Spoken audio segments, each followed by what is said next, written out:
난방비로 겨울 한철 나가고 나면은 이제 한 500만 원, 600만 원 이렇게 없어지니까 그게 너무 싫은 거예요. 그래서 에어돔 하우스로 만들어서 나오게 됐고, 하루에 12시간 돌린다고 하면은 한 15만 원 정도 대출로 땅을 구매했고요. 이제 하우스 같은 경우는 이제 자부담으로 지었습니다. 300평에도 어느 정도 수익이 좀 나시나요? 제가 쿠팡에서만 하고 있는데 작년에는 안녕하세요, 장목반장입니다. 에어돔 하우스에서 병풀을 재배하는 농가를 찾았습니다. 일반 비닐하우스와 비교해서 에어돔 하우스가 어떤 장점을 갖고 있는지 들어보았습니다. 또한 병풀로 어떤 가공 제품을 만들어 소비자와 직거래를 하는지 청년농부 대표님의 생생한 노하우를 들어보았습니다. 함께 가보시죠.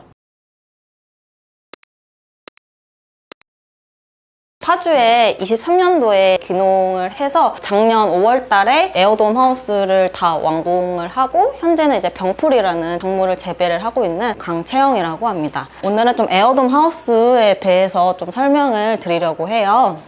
수경재배 방식에는 긴 파이프에 구멍을 내서 작물을 기르는 방막수경 재배 방식이고요. 아예 물을 받아서 물에 식물을 키우는 담액수경 재배 방식이 있고 분무수경 재배 방식이 있어요. 저는 이제 임대온실에서 담액수경 방식을 했었었고, 귀농하기 전에는 NFT 이제 방막수경을 했었었고, 이제 와서는 이제 분무수경을 하고 있는데요. 분무수경 같은 경우에는 노즐에서 뿌려주다 보니까 노즐이 막히거나 물이 안 나오게 되면 식물 뿌리에 굉장히 타격이 많이 가요. 저는 조금이라도 그 피해를 줄여보려고 지금 밑에 보시면 물이 차 있잖아요. 원래는 이렇게 물에 담궈서 키우는 게 담액수경이라는 재배 방식인데, 저는 이제 담액이랑 분무수경 재배 방식이랑 섞어서 노즐이 막히거나 물이 안 나와도 뿌리가 담궈져 있으면 조금 타격을 덜 받도록 이렇게 설계를 했고요. 에어돔 특성상 칩고가 높다 보니까 나중에도 다단으로 좀 더 늘릴 수 있도록 약간 설계를 했고, 밑에도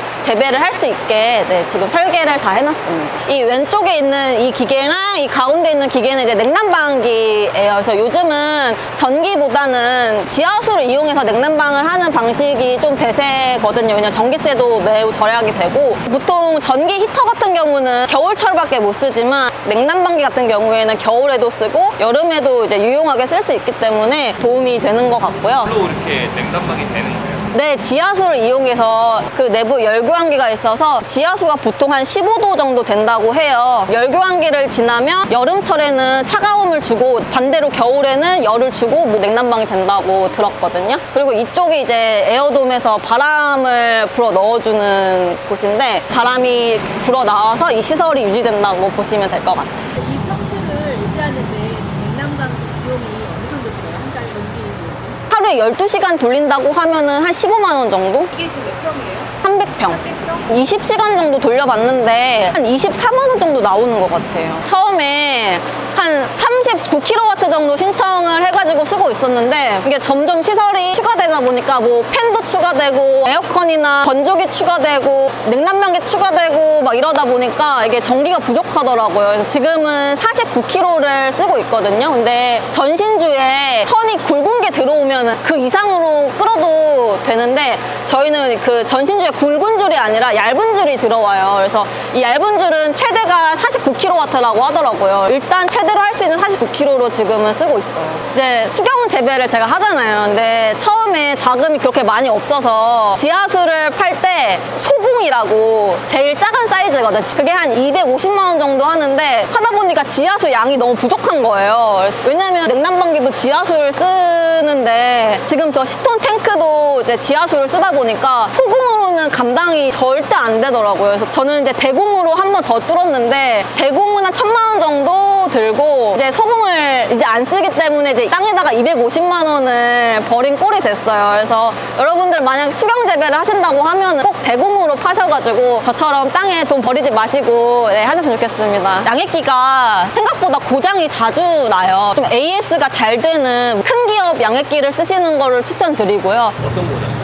양액기 내부에 접촉 불량이 생긴다든지 센서를 교체해줘야 되는 주기가 뭐 다른 기기보다 조금 빨라진다든지 그런 애로사항이 좀 있고, 그리고 양액기에서 가장 중요한 게 필터 쪽이 막히면 양액기에서 물이 안 들어가거든요. 베드 설계도 재배 경사를 이쪽을 좀 더 아래로 줘가지고 저쪽 물이 이쪽으로 오게 해서 여기 아래 배수 라인을 따라서 이제 저기 집수정으로 모이고 저 집수정이 이제 바깥으로 배출되는 지금 그런 방식으로 저는 설계를 했습니다. 그래서 저희 병풀은 지금 이렇게 잘 자란 애들이고 한 이 정도 됐을 때 주로 병풀 수확을 하고 있습니다. 앞으로 가셔가지고 이제 실습 진행해 보도록 하겠습니다.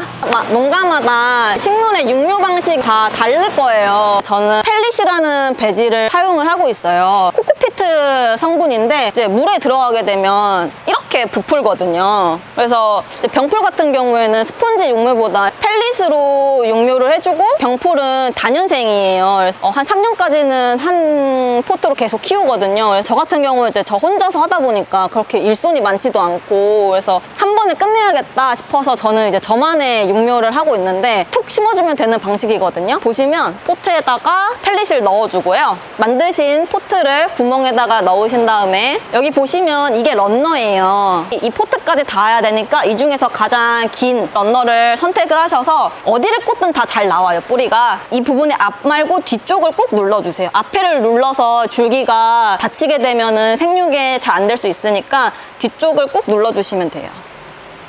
최대한 조금 부드럽게 눌러주시면 되고요. 이런 식으로 해서 하면 뿌리가 여기서 나게 되는 거예요. 그래서 저희는 이런 식으로 그냥 제자리 육묘를 해주고요. 나중에는 이 부분을 잘라서 이제 각각 개별로 만들어줍니다. 왜 이런 방식을 택했냐면은 이걸 따서 다시 거기서 물을 주고 하는 그 노동력이랑 시간도 너무 많이 들고 이렇게 하면 본 식물에서 오는 양분이 있기 때문에 뿌리가 한 2-3mm면 여기서 다시 나거든요. 그래서 속도도 굉장히 빠르고 삽수를 채취를 해서 하게 되면 뿌리 발화가 안 되는 경우가 한 20% 정도 있는데 이렇게 하면은 뿌리는 진짜 100% 다 나기 때문에 이런 방식을 타고 있습니다. 대출로 땅을 구매했고요. 이제 하우스 같은 경우는 이제 자부담으로 지었습니다. 300평에도 어느 정도 수익이 좀 나시나요? 제가 쿠팡에서만 하고 있는데 작년에는 한 500 정도, 이번 연도에는 한 600 정도 마케팅 이런 것도 좀 해가지고 열심히 해보려고 하고 있습니다. 수익이 그 정도란 말씀이세요? 매출이 그 정도예요. 원가가 어느 정도 들어가요? 원가는 한 30% 정도? 상세 페이지도 뭐 직접 다 만드시고 하시는 건지 이번에 상세 페이지를 만들어 보니까 요즘 AI가 너무 잘 되잖아요. 그래서 그냥 사진 찍고 이제 딱 주면은 알아서 상세 페이지를 다 만들어 주더라고요. 만드는데 한 2시간 정도밖에 안 걸려가지고 이제 가공을 직접 하게 되는 거는 원물 유통기한 한 뭐 일주일, 많았죠 2주일 뭐 너무 짧잖아요. 그래서 저는 그 안에 내 원물을 다 팔 수 있는 자신이 없어가지고 무조건 가공으로 승부를 봐야겠다. 그래가지고 저는 이제 좀 가공 쪽을 좀 택한 것 같아요. 지금 병풀로 가지고 만든 가공 제품이 어떤 게 이렇게 있나요? 모델링 팩이랑 이렇게 추출물 그리고 이렇게 티백 차 제품으로 이제 가공을 해서 판매를 하고 있는데요. 워낙 요즘에 병풀 추출물이 이제 피부 좋다고 많이 알려져 있어가지고 지금은 병풀 추출물이 제일 판매가 많이 되고 있습니다. 그럼 재배한 병풀은 원물로 판매하지 않고 전량 다 가공으로 하시는 거예요? 대부분 가공으로 하고 이제 건조도 찾으시는 분이 있으면은 판매를 진행을 하고 있어요. 일반 하우스하고 이거하고 고려하실 때 이거를 결정하시게 된 가장 큰 결정 요인이 있었어요? 수경 재배로 키우시는 농가도 많이 없으세요. 보통은 땅 노지 재배, 노지 하우스 재배를 많이 하시는데 이제 서울여대랑 같이 연구를 했을 때 이런 수경 시설 재배로 재배를 했을 때 기능성 성분 함유량이 좀 더 높게 나온다 이런 연구 결과가 있었거든요. 그리고 이제 흙을 쓰지 않기 때문에 벌레라든지 해충 피해도 적어서 그렇게 수경 재배 방식을 좀 선택한 것 같고 비닐 하우스를 안 지은 건 이제 제가 직접 이제 파주시 임대 실습 농장에서 경험을 해봤기 때문에 난방비라던가 아니면은 재배 활동을 하기에 에어돔이 좀 더 편할 것 같아서 그렇게 좀 선택을 하게 된 것 같습니다. 농약을 거의 안 쓰시고 환경 인증이에요? 네, 무농약 인증을 받았습니다. 비닐하우스 스마트팜에서 하다가 그래도 비닐하우스에서 약간 이런 부분이 너무 아쉽다 하는 부분이 있어서 에어돔 하우스로 제 시설을 만들어서 나오게 됐죠. 제일 문제점이었던 거는 난방비가 너무 많이 들어서 그게 좀 불만이었어요. 저희도 지금 시설이 한 300평 정도 되거든요. 근데 그때 임대 온실은 한 250평? 그 정도 됐는데 한 달에 난방비가 150만 원 정도? 이제 많으면 200만 원 정도 이렇게 나왔어요. 근데 겨울에는 아무리 온도를 높여도 이제 작물 생육이 좀 불리한 면이 있어서 잘 자라지도 않는데 난방비로 겨울 한철 나가고 나면은 이제 막 한 500만 원, 600만 원 이렇게 없어지니까 그게 너무 싫은 거예요. 그래서 차라리 그냥 에어돔 하우스로 만들어서 나오게 됐고 특히 저희 파주도 비나 바람이 되게 많이 부는 지역이에요. 그래서 작년에도 파주 지역이 침수 사고가 좀 많았었거든요. 이렇게 작년에 이렇게 비가 많이 오고 침수 피해가 났을 때도 저는 이렇게 내부에서 이렇게 재배를 평소랑 똑같이 하고 있었거든요. 그래서 저는 굉장히 지금 만족을 하는데 일반 비닐하우스랑 차이점을 살펴보자면 이제 반밀폐, 밀폐의 가장 차이는 해충 피해인 것 같아요. 확실히 벌레가 적고 비닐하우스 같은 경우에는 다 기둥이 박혀져 있잖아요. 에어돔 하우스는 기둥이 없고 그리고 비닐하우스 같은 경우에는 CO2 농도가 환기 시에 되게 낮아져요. 그래서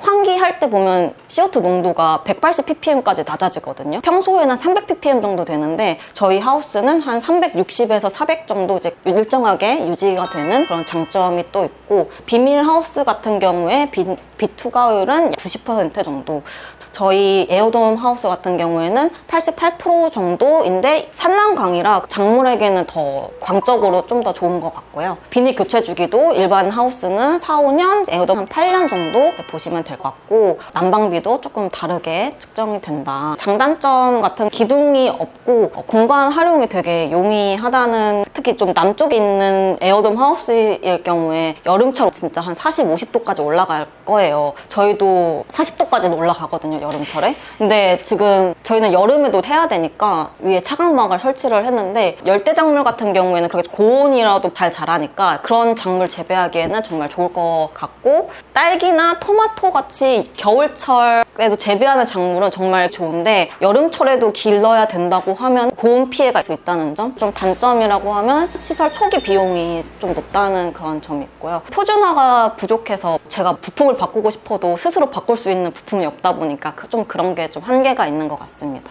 같은 평수면 비닐하우스를 만드는 것과 에어돔 만드는 게 비용 차이가 어느 정도나 차이가 날까요? 제가 봤을 때 한 2배 정도 나지 않을까. 한 평당 한 65만 원, 70만 원 이 정도? 예, 에어돔 하우스하고 안에 시설까지 다 포함된 경우인가요? 아니요, 내부 시설은 따로 했는데요. 그것까지 하면 좀 더 비용이 올라가죠. 내부 시설은 제가 아까 좀 빼고 말씀드리긴 했는데 요즘에 지원 사업이 워낙 다양하다 보니까 저도 내부는 지원 사업을 많이 받았거든요. 그래서 지원 사업을 조금 받으시면 비용 부담이 크지 않게 하실 수 있을 것 같다는 생각이 듭니다. 에어돔의 구성 요소를 조금 살펴보면 외부 앞보다는 확실히 높아야지 이게 유지가 되니까 앞 측정 센서나 이제 안에 불어 넣어주는 송풍기 이런 게 필요하고 그리고 저희는 이중으로 되어 있는데 맨 처음 문이랑 들어가는 문 앞뒤로 이제 2개가 달렸어요. 첫 번째 문을 열고 한번 앞을 안정시켜준 다음에 두 번째 문을 열고 들어가는 방식이거든요. 근데 만약에 이게 동시에 열리면 내부 압이 다 빠져버려서 계속 열고 있으면 주저앉을 수가 있어요. 자기소개 좀 부탁드립니다. 강화도에서 온 이성은입니다. 따님하고 같이 오신 것 같아요. 어떤 이유로 같이 오시게 됐어요? 저는 이제 귀농을 준비하다가 이런 걸 알게 돼서 제가 일기에 참여를 해봤는데 교육 내용도 좋고 저희 딸도 같이 귀농을 해서 농사를 해보고 싶은데 되게 프로그램도 좋고 그래서 오게 됐습니다. 실례지만 지금 하시고 있는 일이 뭔가요? 카페 운영을 한 10년 정도 했고요. 이제 귀농을 하려고 일단은 이사도 가 있는 상태고 저는 이제 정책 자금도 받았어요. 그래서 이제 땅도 지금 구매를 한 상태이고요. 그러면 농업하고 특히 스마트팜에 관심을 갖게 된 계기가 있었나요? 사실은 몰라서 알고 싶어서 신청을 하게 됐는데 막상 와서 교육을 들어보니까 농사를 이렇게 지을 수도 있구나. 이렇게 짓는다고 하면은 소득이나 앞으로 미래 발전적인 거라든지 길게 농사를 좀 지을 수 있는 형태가 아닌가. 그래서 이제 그런 걸 듣다 보니까 우리 청년한테도 더 소개를 더 시켜주고 싶고 그렇더라고요. 귀농 준비한다고 하셨을 때 주위의 반응이 어땠나요? 제가 40대 중반인데 제 주위에 상황이 별로 좋지는 않아요. 퇴직한 다음에 사실은 다들 이제 미래를 어떻게 꾸려야 될지 모르는 상태였기 때문에 되게 관심도 많고 그래서 제가 이제 첫 타자로 이제 시작을 해본 거라서 다들 관심은 되게 많이 갖고 있어요. 오늘 교육 받으신 소감이 어떠신가요? 젊었을 때부터 준비를 해서 이렇게 성장을 발전시켜 온 게 완전 기업처럼 해놓은 거 보고 되게 놀랍고 이거를 청년들이 잘 모르거든요. 그러니까 오히려 좀 약간 터부시하는 경향도 있고 근데 자기 일에 되게 자부심도 있는 것 같고 하여튼 저는 이제 좀 귀농의 입장으로서는 저도 좀 배웠으면 좋겠고 좀 그런 걸 느꼈습니다. 언제쯤 농업에 본격적으로 될지 앞으로 계획 있으실까요? 저는 아스파라거스 있습니다. 작물도 이미 정해오셨네요. 지금 모종도 준비하고 그리고 땅이 다 준비되는 대로 하우스 시설로 근데 이제 이 스마트팜을 잘 모르는 상태에서 했는데 만약에 저는 여기 청년이 시작을 한다 그러면은 조금 연구를 해서 정말 이 청년은 해봤으면 좋겠다라는 좀 생각을 하고 있습니다. 예, 딸이에요. 혹시 따님도 한마디만. 네, 저도 사실 농업이라는 거에 대해서 잘 모르기도 했고 주먹부부식이라는 그런 편견들이 많았었는데 오늘 체험을 통해서 약간 다른 농업의 세계를 알게 된 것 같아서 좀 편견을 깨게 되는 그런 계기가 되지 않았나. 스파라거스로 본격적으로 준비하고 계신데 앞으로 잘 될 것 같습니까? 저는 잘 될 거라고 생각합니다. 응원하겠습니다. 인터뷰 고맙습니다. 예, 감사합니다. 지금까지 에어돔 하우스 스마트팜 현장 잘 보셨나요? 한국농업기술진흥원에서 주관하는 스마트팜 현장 실습회원 교육이 진행 중에 있습니다. 다음 기수의 교육이 접수 중이니 더 자세한 교육 과정이 궁금하신 분들은 설명란과 고정 댓글에 링크를 참고하시기 바랍니다. 이번 영상이 도움이 되었다면 구독과 알림 신청을 눌러주세요. 농업과 관련된 유익한 영상을 제작하는 데 도움이 됩니다. 다음에는 더욱 흥미로운 농업 이야기로 찾아뵙겠습니다.